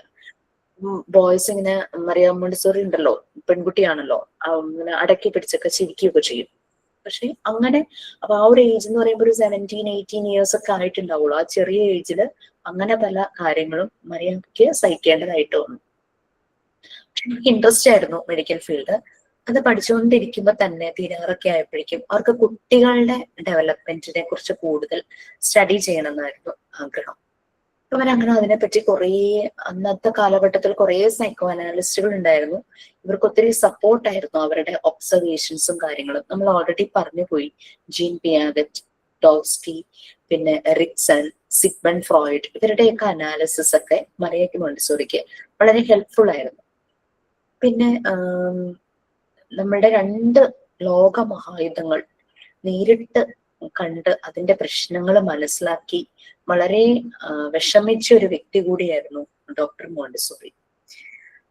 മോണ്ടിസോറി നോക്കുമ്പോൾ ഈ യുദ്ധങ്ങളിലെല്ലാം ഒരിക്കലും യുദ്ധം കൊണ്ട് നമുക്ക് ലാഭം ഉണ്ടാകുന്നതായിട്ട് നമുക്ക് പറയാൻ പറ്റില്ല. ഹ്യൂമൻ റിസോഴ്സസ് നശിച്ചു പോകുന്ന ഒരു പ്രക്രിയയാണ് യുദ്ധം, ബാറ്റിൽസ് എന്ന് പറയുന്നത്. ഈ ലോകമഹായുദ്ധങ്ങള് 1-2 ദിവസങ്ങളായിരുന്നില്ല, ആഴ്ചകളായിരുന്നില്ല, മാസങ്ങളും ആയിരുന്നില്ല, വർഷങ്ങൾ നീണ്ടു നിന്ന യുദ്ധങ്ങളായിരുന്നു അല്ലെ. ഒന്ന് ആലോചിച്ചു, ചെറിയൊരു ഒരു കലാപം എവിടെയെങ്കിലും നടന്നു കഴിഞ്ഞാൽ അതിന്റെ ഒരു ട്രോമ നമുക്ക് എത്രയോ നാളുകൾ ഉണ്ടാവും. ആളുകൾ പല സാധനങ്ങളും കൂട്ടിയിട്ട് കത്തിക്കും, നശിപ്പിക്കും, അടിച്ചിടിച്ച് നശിപ്പിക്കും. ആളുകൾക്ക് പരസ്പരം എന്തെങ്കിലും പറ്റും, അപകടങ്ങൾ പറ്റും, ആരെങ്കിലും മരിക്കാം. അപ്പൊ അത് നമ്മളുടെ മനസ്സിൽ നിന്ന് മാറാൻ തന്നെ കുറയും. ഒരു യുദ്ധം, വർഷങ്ങളോളം നീണ്ടു നിൽക്കുന്ന യുദ്ധം എന്ന് പറയുമ്പോൾ ഉണ്ടാകുന്ന നാശനഷ്ടങ്ങൾ ആ ഒരു സ്ഥലത്തെ എക്കണോമിക് ലെവലിനെ തന്നെ ബാധിക്കും. അതങ്ങ് എന്താ പറയാ, ഒരു ഡെവലപ്ഡ് കൺട്രി ആണെങ്കിൽ പോലും അവിടെ ദാരിദ്ര്യം സംഭവിക്കും, പല റിസോഴ്സസ് കിട്ടാതാകും. പിന്നെ ഹ്യൂമൻ റിസോഴ്സസ് നശിക്കുകയാണ്. കുട്ടികൾക്ക് അച്ഛനെ നഷ്ടപ്പെടുന്നു, ഭാര്യയ്ക്ക് ഭർത്താവിനെ നഷ്ടപ്പെടുന്നു, പാരന്റ്സിന് മകനെ നഷ്ടപ്പെടുന്നു. യുദ്ധം എന്ന് പറയുമ്പോൾ പ്രായമായ ആൾക്കാരൊന്നും അല്ല യുദ്ധം ചെയ്യാൻ വരുന്നത് അല്ലെ, എല്ലാം യൂത്ത് ആയിരിക്കും. ഒരു വലിയൊരു യുവതലമുറയാണ് നശിച്ചു പോകുന്നത് യുദ്ധം വരും. അത് ഏതൊരു യുദ്ധമാണെങ്കിലും ഇത് വർഷങ്ങളോളം നീണ്ടു നിന്ന യുദ്ധം എന്ന് പറയുമ്പോൾ ഒന്ന് ആലോചിച്ചു. ഒരു കൺട്രിക്ക് പ്രബലനാകാൻ വേണ്ടിയിട്ടാണ് യുദ്ധം നടന്നത്. അപ്പൊ ശക്തനെന്ന് തോന്നിയ ആ രാജ്യത്തെ സപ്പോർട്ട് ചെയ്യാൻ ഒരു സൈഡില് കുറെ രാജ്യങ്ങൾ, അപ്പുറത്തെ സൈഡില് മറ്റേ രാജ്യത്തെ സപ്പോർട്ട് ചെയ്യാൻ വേറെ കുറെ രാജ്യങ്ങൾ. അങ്ങനെ ഇങ്ങനെയൊക്കെയായിരുന്നു യുദ്ധത്തിന്റെ കാരണങ്ങൾ. അങ്ങനെ വന്നപ്പോ മോണ്ടിസോറിക്ക് ഭയങ്കര വിഷമമായി. കാരണം യുവതലമുറയാണ് നശിച്ചു പോകുന്നത്, ഇതെങ്ങനെ ഒഴിവാക്കാം? അതിന് ലോകം മുഴുവനുള്ള ജനങ്ങളുടെ മനസ്സിൽ നല്ല ശാന്തിയും സമാധാനവും സന്തോഷവും പരസ്പരം സ്നേഹവും ബഹുമാനവും ഒക്കെ ഉണ്ടെങ്കിലാണ് ഈ വേൾഡ്. മോണ്ടിസോറിയുടെ നാട്ടിൽ മാത്രം ഇത് ചെയ്യാനല്ല ഉദ്ദേശിച്ചത്, ലോകം മുഴുവനും, ഈ യൂണിവേഴ്സ് മുഴുവനും ഹാർമോണിയസ് ആക്കി മാറ്റണം. അതായിരുന്നു അവരുടെ ഒരു എയിം. പിന്നെ മോണ്ടിസോറിക്ക് മനസ്സിലായി, ഇത് ഞാൻ യുവതലമുറയെ ചെന്ന് മനസ്സിലാക്കിക്കാന്ന് വിചാരിച്ചാൽ നടക്കില്ല. കാരണം അവര് യുദ്ധം ചെയ്യാൻ ഇങ്ങനെ നോക്കി നിൽക്കുക, അല്ലെങ്കിൽ അവരെ കൊണ്ടുപോകാൻ നോക്കി നിൽക്കുക. അപ്പോ യുദ്ധമേ വേണ്ട എന്ന് തോന്നണമെങ്കിൽ കുട്ടികളിൽ ഈ വിത്ത് പാകണം. സ്നേഹം, ദയ, എമ്പതി, കമ്പാഷൻ, അഫെക്ഷൻ, റെസ്പെക്ട്, ഇങ്ങനെയുള്ളത് കുഞ്ഞുങ്ങളിൽ കൊടുക്കണം. കതിരിമേ ചെന്ന് വളം വെച്ചിട്ട് കാര്യമില്ല നമ്മൾ പറയില്ലേ. അപ്പൊ കുട്ടികളിൽ ഇത് ആക്കി കൊണ്ടുവരണം. അങ്ങനെ വരുമ്പോ അവര് വലുതായി അഡൾട്ട് ആകുമ്പോ അവരുടെ മനസ്സ് നിറയെ എല്ലാവരോടും സ്നേഹമായിരിക്കും. യുദ്ധം ചെയ്യണം എന്നുള്ള ഒരു ആഗ്രഹം പോലും അവർക്ക് ഉണ്ടാവില്ല. അപ്പൊ അങ്ങനെ ഹാർമോണിയസ് ആക്കി മാറ്റണമെങ്കിൽ കുഞ്ഞുങ്ങളിൽ ഇത് ചെയ്യണം എന്നവർക്ക് മനസ്സിലായി. അങ്ങനെയാണ് മോണ്ടിസോറി പലതും അനലൈസ് ചെയ്തതും റിസർച്ച് ചെയ്തതും പലതും പഠിച്ചതും പല പല ആക്ടിവിറ്റീസ് ഡിസൈൻ ചെയ്തതും. മോണ്ടിസോറി ഒരു 60 ഓളം വരുന്ന ഒരു കുട്ടികൾ, അത് സ്പെഷ്യൽ കുട്ടികളായിരുന്നു, സ്പെഷ്യൽ നീഡ്സ് ആവശ്യമുള്ള കുട്ടികൾ. അപ്പൊ അവരുടെ പല സെൻസസും ചിലപ്പോൾ വീക്ക് ആയിരിക്കും അല്ലെ, സ്പെഷ്യൽ നീഡ്സ് ആവശ്യമുള്ള കുട്ടികൾ എന്ന് പറയുമ്പോൾ. അപ്പൊ അതിനനുസരിച്ച് മോണ്ടിസോറി അവർക്ക് ആക്ടിവിറ്റീസ് ഡിസൈൻ ചെയ്തു. അപ്പൊ അവരിൽ നല്ല റിസൾട്ട് കണ്ടു. നല്ല റിസൾട്ട് കണ്ടപ്പോ മറിയയ്ക്ക് മനസ്സിലായി, അപ്പൊ നോർമൽ കുട്ടികളിൽ ചെയ്തു കഴിഞ്ഞാൽ റിസൾട്ട് നന്നായിട്ട് വരുമല്ലോ എന്ന് അവരിങ്ങനെ ചിന്തിച്ചുകൊണ്ടിരിക്കുന്ന സമയത്ത് ഇവരിങ്ങനെ കുട്ടികളിൽ ഇന്റർവെൻഷൻ ചെയ്യുന്നെന്ന് മനസ്സിലാക്കി ഇറ്റലിയിലെ ഒരു സ്ലം ഏരിയയിലെ കുട്ടികൾക്ക് വേണ്ടിയിട്ട് ഒരു ക്രഷ്, ഒരു ഡേ കെയർ സ്റ്റാർട്ട് ചെയ്യാമോ എന്ന് ലോക്കൽ അതോറിറ്റി മറിയോട് ചോദിക്കുവാണ്, റിക്വസ്റ്റ് ചെയ്യുകയാണ്. കാരണം സ്ലം ഏരിയ എന്ന് പറഞ്ഞാൽ നമുക്കറിയാം, നമ്മൾ യൂറോപ്യൻ കൺട്രീസ് ആണെന്ന് പറഞ്ഞാൽ ഫുള്ളി ഏരിയ ഒന്നും ഡെവലപ്ഡ് ഒന്നും അല്ല. അവിടെ സ്ലം ഏരിയ തന്നെ ഉണ്ടാകും. അവിടെ ശരിയായ രീതിയിലുള്ള ഹൈജീനിക് പ്ലേസ് ആയിരിക്കില്ല അവർ ജീവിക്കുന്നത്. പിന്നെ അതുപോലെ തന്നെ അച്ഛനും അമ്മയൊക്കെ എന്തെങ്കിലുമൊക്കെ ജോലിക്ക് വേണ്ടിയിട്ട് നേരം വെളുക്കുമ്പോൾ ഇറങ്ങി പോവും, രാത്രിയാകുമ്പോൾ വരും. ഈ കുട്ടികൾ ഇങ്ങനെ അലഞ്ഞു തിരിഞ്ഞ് ക്ലാസ്സിലും പോവാണ്ട് അലവലാതിയായി ചിലപ്പോൾ വയലന്റ് നേച്ചർ, പരസ്പരം തമ്മിൽ തല്ലി അങ്ങനെയൊക്കെ നടക്കുന്നുണ്ടാവും. ഹൈജീൻ ആയിട്ടുള്ള രീതിയിലായിരിക്കില്ല അവര് വളരുന്നത്. ഇവരെ ഒന്ന് ഒരു ഷെൽട്ടർ ഹോം പോലുള്ളതിലാക്കാൻ വേണ്ടിയിട്ട് ലോക്കൽ അതോറിറ്റീസ് മറിയെ അപ്രോച്ച് ചെയ്യുമായിരുന്നു. അങ്ങനെയാണ് ആദ്യമായിട്ട് മോണ്ടിസോറി സ്കൂൾ എന്നുള്ളതിനെ കുറിച്ച് ചിന്തിക്കുന്നത്. അങ്ങനെ അവർക്ക് സ്കൂൾ എന്നുള്ള വാക്കും അത്ര താല്പര്യമില്ലായിരുന്നു. അങ്ങനെയാണ് അവർ കാസാഡെ ബാംപിനി എന്ന് പറഞ്ഞ് അത് സ്റ്റാർട്ട് ചെയ്യുന്നത്. കാസാഡെ ബാംപിനി ഒരു ഇറ്റാലിയൻ വേർഡാണ്. ചിൽഡ്രൻസ് ഹൗസ് എന്നാണ് അതിന്റെ മീനിങ്. അതായത് കുട്ടികളുടെ ഒരു രണ്ടാമത്തെ വീട്, അവർക്കൊരു സെക്കൻഡ് ലൈഫ് കൊടുക്കുന്ന ഒരു വീട് എന്നുള്ള രീതിയിൽ അവർ ആ ഒരു കൺസെപ്റ്റ് കൊണ്ടുവന്നത്. അവിടെ ക്ലാസ് റൂംസ് ഇല്ലായിരുന്നു. അവിടെ എല്ലാം ഇങ്ങനെ ചൈൽഡ് ഫ്രണ്ട്ലി ആയിട്ട് ഒരു ഓപ്പൺ സ്പേസ്, ഒരു മോണ്ടിസോറി, മറിയ മോണ്ടിസോറി അതിനെ പ്രിപ്പയർഡ് എൻവിയോൺമെന്റ് എന്നാണ് വിളിച്ചിരുന്നത്. അതായത് കുട്ടികളുടെ നീഡ്സിനനുസരിച്ച് പ്രിപ്പയർ ചെയ്ത ഒരു എൻവിയോൺമെന്റ്, നല്ല ആംബിയൻസ് ഉള്ള ഒരു സ്ഥലം, ഒരു പ്ലേസ്, ഒരു ലവിങ് പ്ലേസ്, കുട്ടികളെ നറിഷ് ചെയ്യുന്ന ഒരു പ്ലേസ്. അങ്ങനെയാണ് അവിടെ സ്റ്റാർട്ട് ചെയ്തത്. കാരണം അടച്ചുവിട്ട ക്ലാസ് റൂമുകളൊന്നും ആയിരുന്നില്ല. അങ്ങനെ ഈ കുട്ടികളെ അവിടെ കൊണ്ടുവന്നു. Initially it is very difficult. ആ കുട്ടികളെ മാനേജ് ചെയ്യാൻ നല്ല ബുദ്ധിമുട്ടായിരുന്നു. അവർ പലരും വയലന്റ് നേച്ചർ ഉള്ളവരുണ്ടായിരുന്നു, ഡിസ്റ്റർബിങ് ക്യാരക്ടർ ഉണ്ടായിരുന്നു, ഡിസ്ട്രക്റ്റീവ് നേച്ചർ, കൈ കിട്ടുന്ന എന്തും നശിപ്പിക്കുന്ന അങ്ങനത്തെ രീതിയിലുള്ള കുട്ടികളുണ്ടായിരുന്നു. പക്ഷെ ഇവരില് പല പല ആക്ടിവിറ്റീസ് കൊടുത്ത് അതിന് മാസങ്ങളെടുത്തു.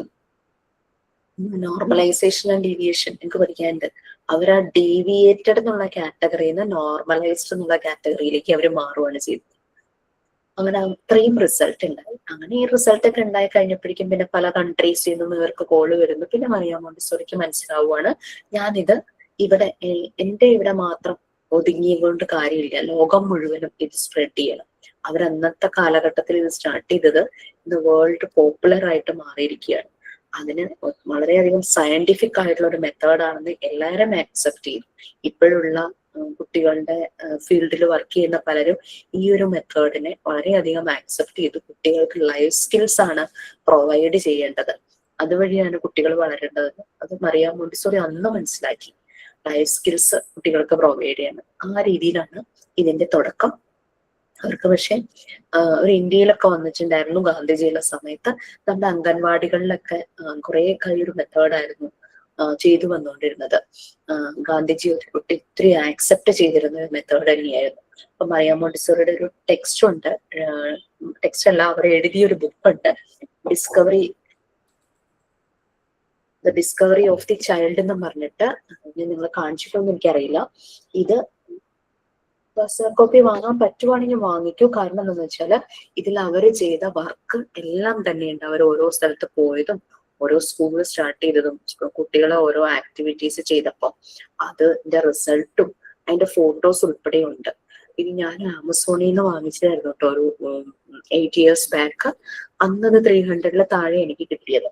പക്ഷെ ഇതിനകത്ത് പ്രിന്റഡ് 325 എന്തോ കൊടുത്തിരിക്കുന്ന. ഓഫർ ടൈമിൽ നിങ്ങളൊന്ന് സെർച്ച് ചെയ്ത് നോക്കൂ. നല്ലൊരു ബുക്കാണ്. അവരുടെ ഒരു ഓട്ടോബയോഗ്രഫി പോലെ തന്നെയാണ് ഈ ബുക്ക്. ഓക്കെ, എങ്ങനെയാണ് കുട്ടികൾ ഓരോന്നിനും റെസ്പോണ്ട് ചെയ്യുന്നത്, അങ്ങനെയുള്ള കാര്യങ്ങളെല്ലാം അതിൽ വരുന്നുണ്ട്.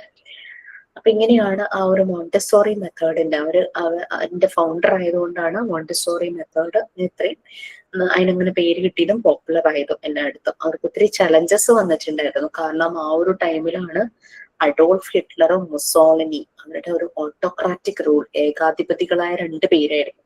അപ്പോ ശരിക്കും അവരുടെ ഉദ്ദേശം രാജ്യങ്ങൾ വെട്ടിപ്പിടിക്കുക എന്നുള്ളതായിരുന്നു. ആദ്യം ഇവർ വെൽക്കം ചെയ്തു മറിയ മോണ്ടിസോറിയുടെ മെത്തേഡിനെ, പിന്നെ അവര് ബാൻ ചെയ്തു. കാരണം അവരുടെ നേട്ടങ്ങൾക്ക് തടസ്സമായിരിക്കും മറിയ മോണ്ടിസോറിയുടെ മെത്തേഡ്. കാരണം യുദ്ധം വേണ്ട എന്നുള്ള രീതിയിൽ പോകുന്നതാണല്ലോ.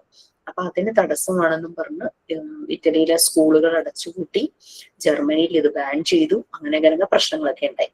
അത് കുറച്ച് കഴിഞ്ഞപ്പോ വീണ്ടും അതൊക്കെ റീഓപ്പൺ ചെയ്തു. അവരെ 2 പേരും മരിച്ചു പോയല്ലോ, മുസോളിനിയും ഹിറ്റ്ലറും ഒക്കെ. പതനത്തിന് ശേഷം അത് വീണ്ടും വരികയാണ് ചെയ്തത്, ഫ്ലറിഷ് ചെയ്തു എന്ന് വന്നു എന്ന് പറയും.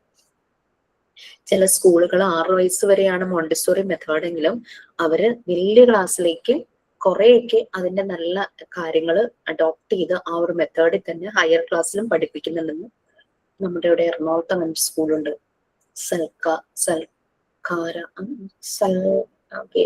എന്റെ കസിന്റെ മോൾ അവിടെ പഠിക്കുന്നത്. അപ്പൊ ആ കുട്ടി പറഞ്ഞു ഞാൻ കേട്ടിട്ടുണ്ട്, സൽക്കല സ്കൂളോ അങ്ങനെ എന്തോ പറഞ്ഞിട്ട്.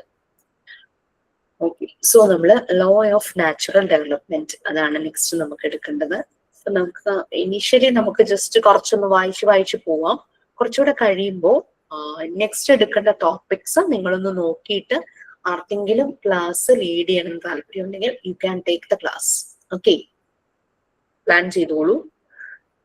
ആരാ റീഡ് ചെയ്യാനത്? പാരഗ്രാഫ് ഞാൻ റെഡി ചെയ്യാം മാം.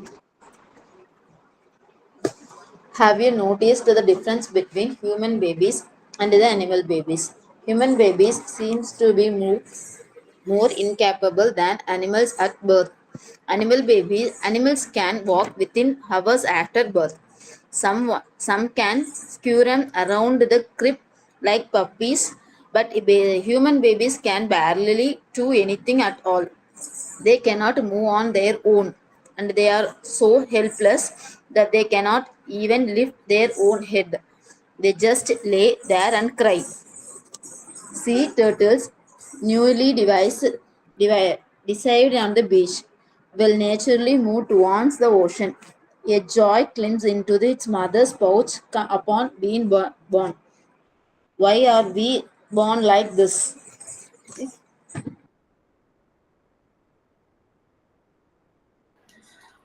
ഓക്കെ, സെക്കൻഡ് പാരഗ്രാഫും കൂടെ വായിച്ചോളൂ. After that we will discuss.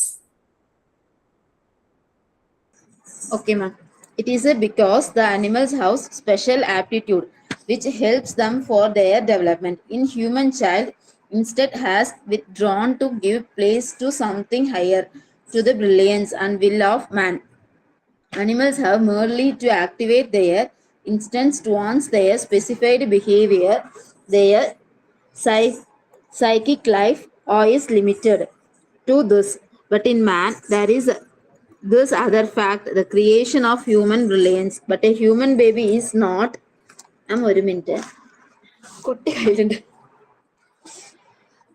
Human baby is not born with intelligence. It develops as a result of the communication with its environment and has the spiritual embryo and flows a Montessori point.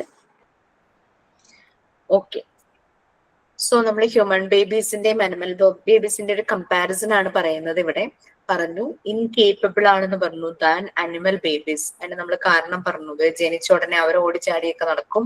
ആദ്യം ഒന്ന് വേച്ച് 1-2 step ഒക്കെ വീഴുമായിരിക്കും. പക്ഷെ skew എന്ന് പറഞ്ഞു കഴിഞ്ഞാൽ ഭയങ്കര struggle ചെയ്തിട്ടൊക്കെ അവർ move ചെയ്യുമെങ്കിലും കുറച്ച് കഴിയുമ്പോഴേക്കും അവർ നല്ല സ്പീഡിൽ ഓടാനും ചാടാനൊക്കെ തുടങ്ങും.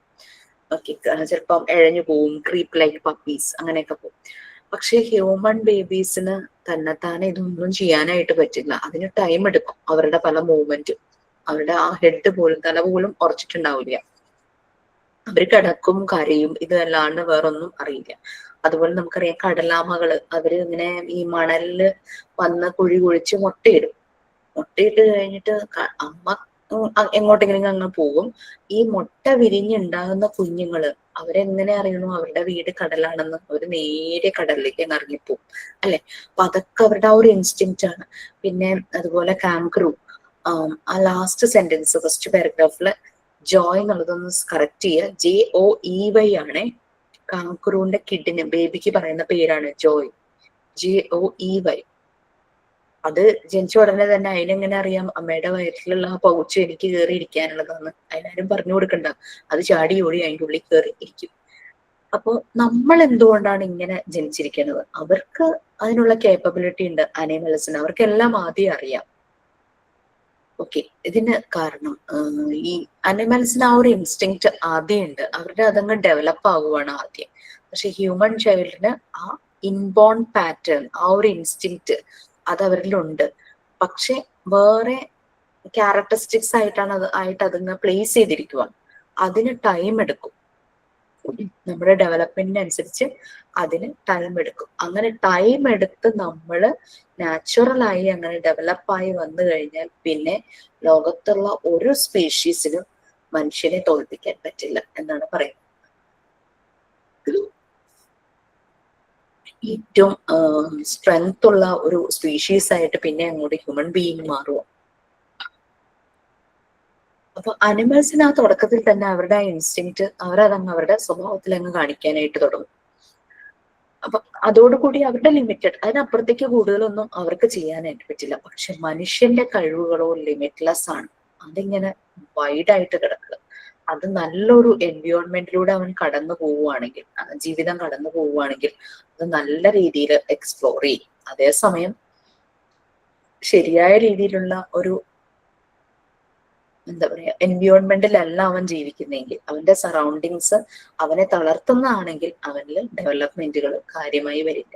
അപ്പൊ നമ്മൾ നമ്മുടെ കുഞ്ഞുങ്ങൾക്ക് അവരുടെ ഡെവലപ്മെന്റിനെ നല്ല രീതിയിൽ മുന്നോട്ട് കൊണ്ടുപോകാൻ പറ്റുന്ന രീതിയിലുള്ള എൻവിയോൺമെന്റ് പ്രൊവൈഡ് ചെയ്യുക എന്നുള്ളതാണ് നമുക്ക് ചെയ്ത് കൊടുക്കാനായിട്ട് പറ്റുന്നത്. ജനിക്കുമ്പോ തന്നെ ഇങ്ങനെ ഇന്റലിജൻസ് വരുന്നില്ല, അതിങ്ങനെ ഡെവലപ്പ് ചെയ്ത് വരുന്നു. അത് എൻവിയോൺമെന്റുമായിട്ട് കണക്ട് ചെയ്ത് വളരുമ്പോഴാണ് ആ ഒരു ഡെവലപ്മെന്റ് വരിക. നമുക്കറിയാം, വീടിനകത്ത് അടച്ചു പൂട്ടി കിടക്കുന്ന ഒരു കുട്ടിയെക്കാളും പുറം ലോകവുമായിട്ട് കണക്ട് ചെയ്യുന്ന കുട്ടികൾക്ക് ആ ഒരു ഡെവലപ്മെന്റ് വളരെ നല്ല രീതിയിലായിരിക്കും പോകുന്നത്, അല്ലെ? ഞാനൊരു മൂവി കണ്ടു. മൂവിയില് ചെറിയൊരു പ്രായത്തില്, മേ ബി KG ആ ഒരു ടൈമിൽ, അതായത് കുട്ടിയുടെ ഡെവലപ്മെന്റ് നല്ല പ്രോഗ്രസ് ആയി നടക്കേണ്ട ആ ഒരു സമയത്ത് ഈ കുട്ടിയെ ആരോ കിഡ്നാപ്പ് ചെയ്തുകൊണ്ട് പോവുക. കിഡ്നാപ്പ് ചെയ്തുകൊണ്ട് പോയിട്ട് ഒരു ഇരുട്ട് റൂമൊന്നും പറയാൻ പറ്റില്ല, ഈ ഗ്രൗണ്ടില് താഴേക്ക് ഇങ്ങനെ ടണല് പോലെ ചെയ്ത് അവിടെ റൂം പോലെ സെറ്റ് ചെയ്തൊരു സ്ഥലം. പുറം ലോകത്തൊരു ശബ്ദവും ഈ കുട്ടി കേൾക്കുന്നില്ല, പുറം ലോകവുമായിട്ട് ഒരു കണക്ഷനും ഇല്ല. കിഡ്നാപ്പ് ചെയ്ത വ്യക്തി കുട്ടിക്ക് അതിനകത്ത് കഴിക്കാനുള്ള ഭക്ഷണവും വെള്ളവും മാത്രം കൊണ്ട് കൊടുക്കും. ഈ കുട്ടി ആരുമായിട്ട് കമ്മ്യൂണിക്കേറ്റ് ചെയ്യുന്നില്ല. അപ്പൊ അതുവരെയും ആ ഒരു 4 വയസ്സ് വരെയും ഉണ്ടായിരുന്ന ലാംഗ്വേജ് പോലും അവന് നഷ്ടപ്പെടുവാണ്. പിന്നീട് ഒരു 7 വർഷങ്ങൾക്ക് ശേഷം ഈ കുട്ടിയെ തിരിച്ചു കിട്ടുക. അപ്പൊ ഈ കുട്ടിക്ക് ഈ സാധനങ്ങൾ പ്രൊവൈഡ് ചെയ്യുന്ന മനുഷ്യൻ ആംഗ്യത്തിലൂടെയാണ് കുട്ടിയോട് കമ്മ്യൂണിക്കേറ്റ് ചെയ്യുന്നത്. കാരണം ശബ്ദം കൊണ്ട് തിരിച്ചറിയരുതെന്നുള്ള ഒരു ഉദ്ദേശം കൊണ്ടാണ് അവൻ ചെയ്യുന്നത്. ഇവന് ലാംഗ്വേജ് ഇല്ല, ഇവനൊരു സൈൻ ലാംഗ്വേജ് മാത്രം, ആ മനുഷ്യൻ ഉപയോഗിച്ചിരുന്ന ലാംഗ്വേജ് മാത്രമേ കുട്ടിയിലുള്ളൂ. ആ 4 വയസ്സ് വരെ ഉണ്ടായിരുന്ന ലാംഗ്വേജ് വരെയും അവൻ നഷ്ടപ്പെട്ടു. അപ്പൊ പുറം ലോകവുമായി കണക്ട് ചെയ്ത് കുഞ്ഞുങ്ങളെ വളർത്തുമ്പോൾ അവരുടെ ഡെവലപ്മെന്റ് വളരെ അമേസിങ് ആയിരിക്കും. നമുക്ക് അത് പറയാം. അവരുടെ ലാംഗ്വേജ് എല്ലാ ഏരിയയിലും അവരുടെ ഡെവലപ്മെന്റ്, അവരുടെ ഈവൻ നടക്കുന്നത്. എന്റെ വീടിനടുത്തൊരു കുട്ടി ഉണ്ടായിരുന്നു. അവര് കുഞ്ഞിനെ, അവർ ആദ്യത്തെ മോനാണ്, കുട്ടിയെ പുറത്ത് നടത്തില്ല, മുറ്റത്തൂടെ ഒന്നും നടത്തില്ല. ആ കൊച്ചു ആ വീടിനുള്ളിൽ തന്നെ ഒതുങ്ങി. അങ്ങനെ പിന്നെ നമ്മളുടെ അടുത്തുള്ള കുഞ്ഞുങ്ങളൊക്കെ ആയിട്ട് കണക്ട് ആയി കളിക്കാനായിട്ട് പുറത്തു വന്നപ്പോഴേക്കും ഈ കൊച്ചിന് മുഴുവൻ അലർജി.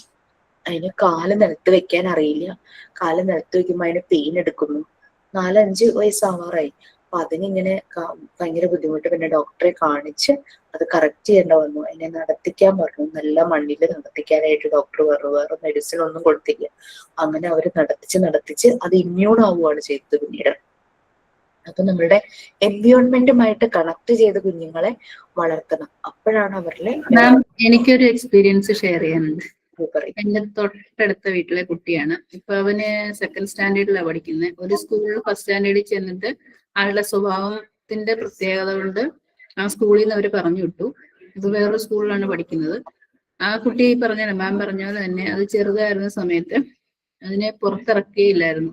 ആളുടെ കയ്യിലും കുട്ടിയെ കൊടുക്കില്ല. അവർക്ക് എന്തോ ഒരു പേടി പോലെയായിരുന്നു കുട്ടിയെ. ഇപ്പം ചെറിയ കുട്ടികളുണ്ട്. എന്റെ മോള് വന്ന് കുറച്ച് ചെറുതായിരുന്നു.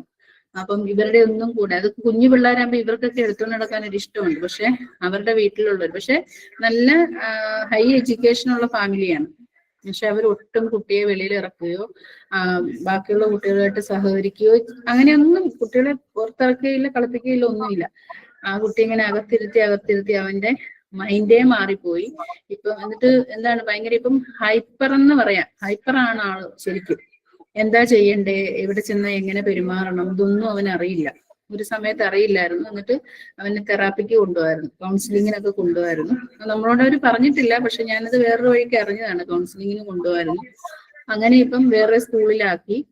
പറഞ്ഞ റീസൺ ഈ കുട്ടിയുടെ സ്വഭാവം ഇങ്ങനെ ആയതുകൊണ്ട് അവിടുത്തെ മെയിൻ ഒരു ടീച്ചറിന്റെ മോനുമായിട്ട് കൂട്ടായിരുന്നു. അപ്പൊ ആ കൊച്ചിന്റെ സ്വഭാവം മാറുന്നു എന്ന് പറഞ്ഞ് അവര് കംപ്ലൈന്റ് കൊടുത്തതിന്റെ ഈ കുട്ടിയെ സ്കൂളിൽ നിന്ന് മാറ്റിയാ ചെയ്തത്.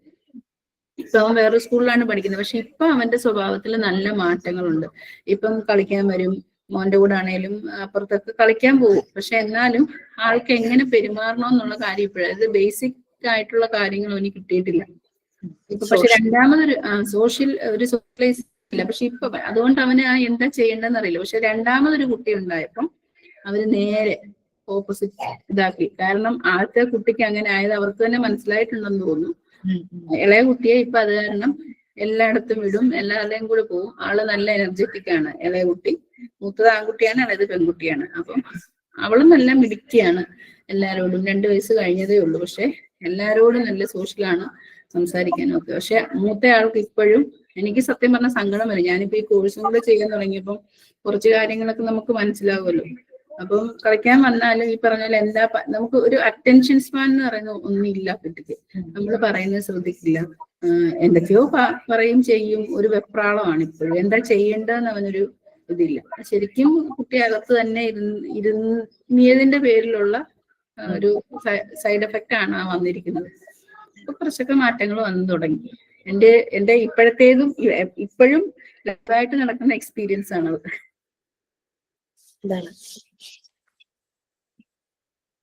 ലാംഗ്വേജ് ഒന്നും ചിലപ്പോൾ ശരിയാവില്ല, കാരണം വെച്ചാൽ അവർ ഇന്ററാക്ട് ചെയ്യുന്നില്ല, സോഷ്യലൈസ് ചെയ്യുന്നില്ല. അതൊക്കെ അതൊരു പ്രശ്നം. ലാംഗ്വേജ് നമ്മളോട് പറയുന്നത് എന്താന്ന് കറക്റ്റ് അവന് മലയാളം പറഞ്ഞാൽ പോലും അവന് എന്താണ് നമ്മൾ ഉദ്ദേശിക്കുന്നതെന്ന് അവന് മനസ്സിലാവുന്നില്ല ഇപ്പോഴും. ഇപ്പൊ എനിക്കൊന്ന് തെറാപ്പിക്ക്, കൗൺസിലിങ്ങിനും തെറാപ്പിക്കും ഒക്കെ കൊണ്ടുപോയി ഇപ്പൊ കുറച്ച് ശരിയായി വരുന്നുണ്ട്. പക്ഷെ എങ്കിലും പിന്നെ ഇപ്പൊ ഒരു കാര്യം എന്ന് പറഞ്ഞു കഴിഞ്ഞാൽ എനിക്ക് ഏറ്റവും സങ്കടം തോന്നിയ ഒരു കാര്യം എന്ന് പറഞ്ഞാൽ അവനെ അവരെവിടെ പോയാലും എങ്ങും കൊണ്ടുപോയില്ല. ആളുടെ സ്വഭാവം ഇങ്ങനെ ആയതുകൊണ്ട്, ഇച്ചിരി ഹൈപ്പർ ആയതുകൊണ്ട് അവരൊരു ഫംഗ്ഷന് പോയാലും ആ കുട്ടിയെ കൊണ്ടുപോയില്ല. അത് എനിക്ക് ഭയങ്കര വിഷമമുള്ളൂ. പക്ഷെ നമുക്ക് അവരോട് പറയാൻ പറ്റില്ല. കാര്യം പറഞ്ഞാൽ മനസ്സിലാവാത്ത ആൾക്കാരാണ്. കാര്യം നല്ല ഹൈ എഡ്യൂക്കേഷൻ ഉള്ള, എന്നെക്കാട്ടിലൊക്കെ എഡ്യൂക്കേഷൻ ഉണ്ട്, നല്ല ലെവലിൽ ജോലി ചെയ്യുന്ന ആൾക്കാരാണ്. പക്ഷെ നമ്മൾ പറയുന്നവർക്ക് ഇഷ്ടപ്പെടില്ല. അവരത് നെഗറ്റീവായിട്ട് മാത്രമേ എടുക്കുകയുള്ളൂ. അപ്പൊ അത് കാരണം ഞാനത് പറഞ്ഞു കൊടുക്കാൻ പോവാറില്ല. പക്ഷെ നമുക്ക് ഉള്ളിന്റെ ഉള്ളിൽ വിഷമമുണ്ട്. അപ്പൊ കൂടുതലും മോന്റെ കൂടെ ഒക്കെ കളിക്കാൻ വരുമ്പം കൂടുതലും ഞാനിങ്ങനെ അടുപ്പിച്ചടുപ്പിച്ച് അവന്റെ കൂടെ കളിക്കാനും അങ്ങനെ ഷെയർ ചെയ്യാനും ഒക്കെ അങ്ങനെ ഒക്കെ ചെയ്യാറുണ്ട്. നമ്മളെ കൊണ്ട് പറ്റുന്ന രീതി ചെയ്യും. Very good. ഓക്കെ, ആ സർക്കിട്ട് മൂവി കാണാനായിട്ട് എന്റെ പാരന്റ്സിനോട് പറയണം. അതിനകത്ത് ഇങ്ങനെയാണ്, ഹൈപ്പർ ആക്റ്റീവ് ആയ ഒരു കുട്ടിയെ റൂമിനകത്ത് അടച്ചിട്ടിട്ടാണ് അവരെ ജോലിക്ക് പോകുന്നത്.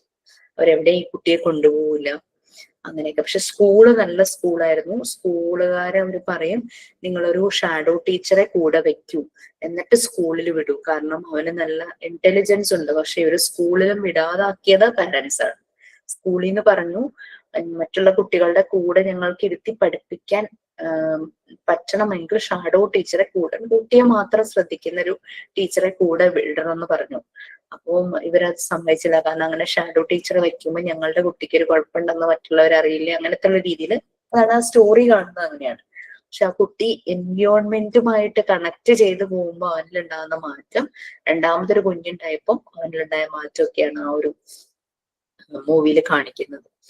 ഓക്കെ, സോ ഇവിടെ നമ്മൾ പറഞ്ഞു അനിമൽ ബേബീസ് തന്നെ ബിൽഡ് ചെയ്ത് വരുന്നു. ഹ്യൂമൻ ബേബീസിന് ഇനീഷ്യലി സപ്പോർട്ട് വേണം. നമ്മൾ ഡിപ്പെൻഡന്റ് ആയിട്ടാണ് വളരുന്നത്. എപ്പോഴാണ് ഈ ഇൻഡിപെൻഡന്റ് ആവാനുള്ള ടെൻഡൻസി കാണിക്കുന്നത് ഹ്യൂമൻ ബേബീസ്?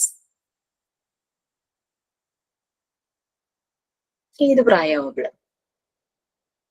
Concrete operational സ്റ്റേജിലാണോ?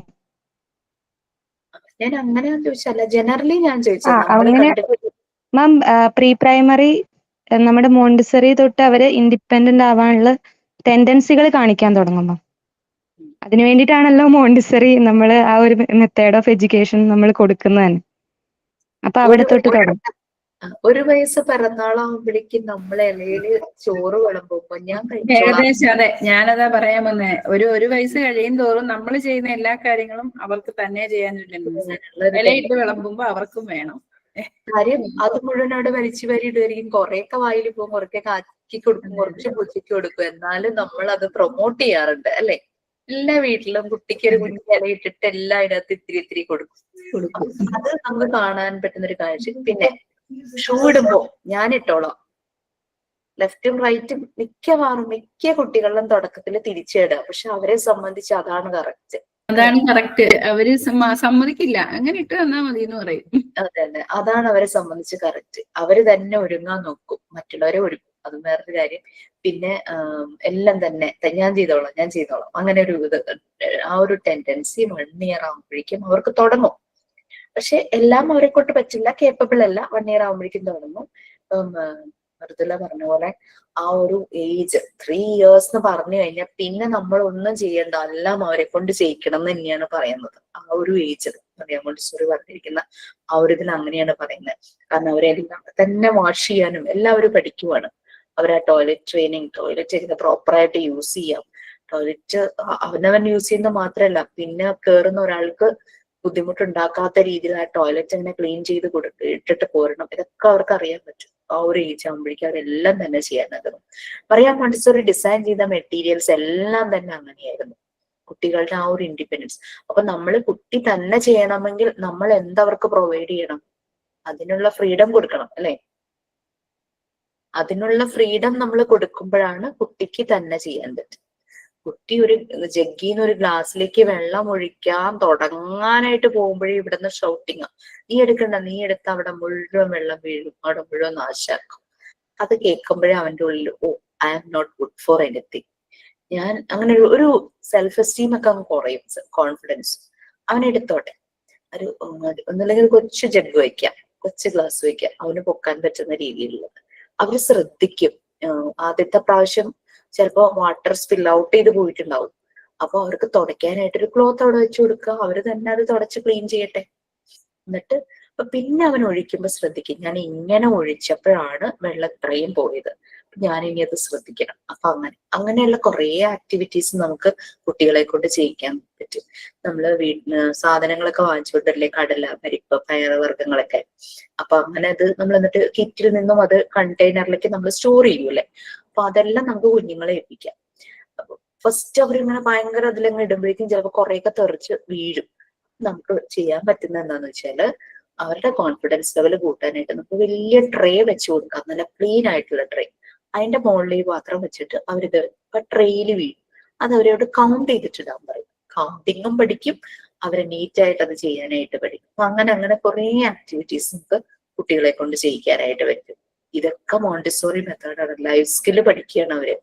ഈ ഒരു ഓപ്പൺ ഫോറത്തിൽ ഒരു ഡിസ്കഷൻ ഉണ്ടായിരുന്നു, കുട്ടികൾ ഇങ്ങനെ ഭയങ്കരമായിട്ട് ഫോൺ അഡിക്ഷൻ, അവരുടെ സ്വഭാവത്തിൽ മാറ്റം വരുന്നു, ഡിജിറ്റൽ വേൾഡിന്റെ ഇൻഫ്ലുവൻസ് ഡെവലപ്ഡ് ആവും തോറും പല പല പ്രശ്നങ്ങൾ ഒരു സൈഡിൽ കൂടെ ആവുന്നു. ഇങ്ങനെയൊക്കെ ഈ ഡിജിറ്റൽ വേൾഡ് ഡെവലപ്പ് ആവുന്നതിന്റെ പ്രശ്നങ്ങളും ഉണ്ടല്ലോ. അപ്പൊ അങ്ങനെയൊക്കെ വരുമ്പോൾ എന്ത് ചെയ്യും? അപ്പൊ ആകെ അവിടെ വന്ന ഒരു സൊല്യൂഷൻ ലൈഫ് സ്കിൽസ് പ്രൊവൈഡ് ചെയ്യുക കുട്ടികൾക്ക് എന്നുള്ളത്. അത് തന്നെയാണ് മോണ്ടിസോറി മെത്തേഡ്. ആരും ഡയറക്ട്ലി മോണ്ടിസോറി മെത്തേഡ് എന്ന് പറഞ്ഞില്ല, പക്ഷെ എല്ലാരും ചെന്നെത്തിയത് കുട്ടികളിലെ ലൈഫ് സ്കിൽസ് അത് പ്രൊവൈഡ് ചെയ്യുക, അത് വളർത്തിയെടുക്കുക. അത് നമ്മുടെ മോണ്ടിസോറി മെത്തേഡ് തന്നെയായിരുന്നു, ലൈഫ് സ്കിൽസ് വളർത്തിയെടുക്കുക എന്നുള്ളത്. അതാണ് അതുകൊണ്ടാണ് ഇത്രയും വർഷങ്ങൾക്ക് ശേഷം ഇതിങ്ങനെ ഇത്ര പോപ്പുലർ ആയിട്ട് വരുന്നത്, മോണ്ടിസോറി ട്രെയിനിങ്ങിന്റെ ആ മെത്തേഡിന്റെ. അപ്പൊ നിങ്ങൾ നെക്സ്റ്റ് ക്ലാസ്സിൽ വരുമ്പോൾ കുറച്ചൊക്കെ ഒന്ന് വായിച്ചിട്ട് വരിക, കാരണം കുറെ എക്സ്പീരിയൻസ് നമുക്ക് ഷെയർ ചെയ്യാനുണ്ടാവും. എക്സ്പീരിയൻഷ്യൽ ലേണിംഗ് ആക്കാം നമ്മുടെ ഈ ലേണിംഗ് പ്രോസസ്. ഓക്കെ, സോ ഞാൻ എന്തായാലും എൻഡ് ചെയ്യാം. ഞാൻ രാവിലെ 10:30 ക്ലാസ്സിൽ ma'am excuse me ma'am, Brown ma'am record 5th record എഴുതുമ്പോഴേ ബ്രൗൺ സ്റ്റെയർ എന്ന് പറയുന്ന ആ ഒരു അപ്പാരറ്റസിന്റെ ഡീറ്റെയിൽസ് കൊടുത്തിട്ടുണ്ട്. അതിൽ the height is same but different in width എന്ന് പറഞ്ഞിരിക്കുകയാണ്. അപ്പോ ഈ ബ്രൗൺ സ്റ്റെയറിന്റെ ഹൈറ്റ് സെയിം ആണോ മാം? ഹൈറ്റ് ലെങ്ത് ആണ് നോക്കിട്ടോ, ലെങ്ത് ആക്കുക, നിങ്ങൾ ഹൈറ്റ് എന്നുള്ളത് ലെങ്ത് ആക്കുക. Okay ma'am, thank you.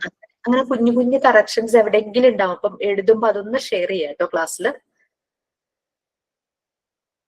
Very good. Okay, so നമുക്ക് വൈൻഡ് അപ്പ് ചെയ്യാം. സൈൻ ഔട്ട് ഉണ്ടോ? സൈൻ ഔട്ട് ഉണ്ട് മാം. യെസ് അമിത. ഇന്ന് നമ്മളുടെ ജിഷ മാം ടീച്ചിങ് പ്രാക്ടീസിനെ കുറിച്ചോ വിവാ സെക്ഷൻ റെക്കോർഡ്സിനെ കുറിച്ച് കംപ്ലീറ്റ് ചെയ്യുന്നത്, പിന്നെ അസൈൻമെന്റ്, പിന്നെ സർവേ.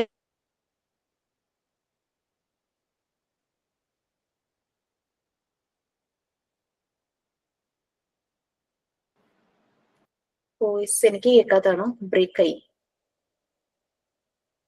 ഇല്ല മാം, കേൾക്കുന്നില്ല. യെസ്, ഇടയ്ക്ക് വോയിസ് പോയി. കേൾക്കുന്നുണ്ടോ? ഇപ്പൊ കേൾക്കാം. നമ്മളുടെ